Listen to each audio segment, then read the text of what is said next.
Hello everyone. In the year 1498, a Portuguese explorer named Vasco da Gama found a sea route to India, forever changing the course of history. His voyage laid the foundation for the Portuguese occupation India. Within 50 years of da Gama's arrival, many of the coastal parts of India had come under Portuguese control. The Portuguese influence extended from the west coast, from Mumbai to Daman and Diu, to the approaches to Gujarat, where they controlled a narrow tract with 4 significant ports and hundreds of towns and villages.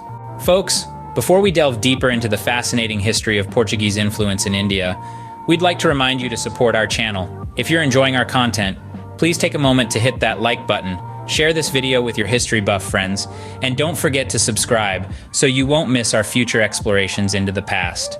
Your support enables us to keep bringing you these captivating stories from history. Now let's continue our journey through the past. The Portuguese also established a strong presence in the south, controlling a chain of seaport fortresses and trading posts in places like Mangalore, Kannur, Cochin, and Calicut. Their power in Malabar may not have been consolidated fully, but it was enough to ensure influence or control over the local rulers who held the spice-growing land.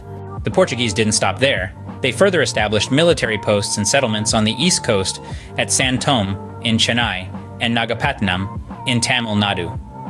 By the end of the 16th century, a wealthy settlement had grown at Hooghly in West Bengal. Their influence was not just confined to their territories. Envoys and ambassadors were exchanged between Goa and many of the major kingdoms in India at the time. Treaties were signed, alliances were formed, and the Portuguese often played a role in the successive battles for the balance of power between Vijayanagara and the Deccan Sultans, between the Deccanis and the Mughals, and between the Mughals and the Marathas. In summary, the Portuguese left an indelible mark on India.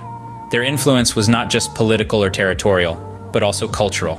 They introduced new crops like potatoes, tomatoes, and pineapples to India, and their architectural style is evident in many buildings along the coastal areas. The Portuguese influence also extended to the Indian language, with thousands of Portuguese words being absorbed into the local languages. Before we conclude our journey through this fascinating chapter of history, I'd like to take a moment to acknowledge your support. Your likes, shares, and subscriptions help keep this channel alive and make it possible for us to continue sharing these fascinating stories from history with you. So, if you have enjoyed today's video and you'd like to see more content like this, do take a moment to like this video, share it with your friends, and subscribe to our channel. We really appreciate it. Thank you. Now let's wrap things up and consider the broader implications of our journey today. The story of the Portuguese in India is a fascinating example of intercultural exchange, power dynamics, and the lasting impacts of colonialism. It's a chapter of history that deserves more attention than it often receives.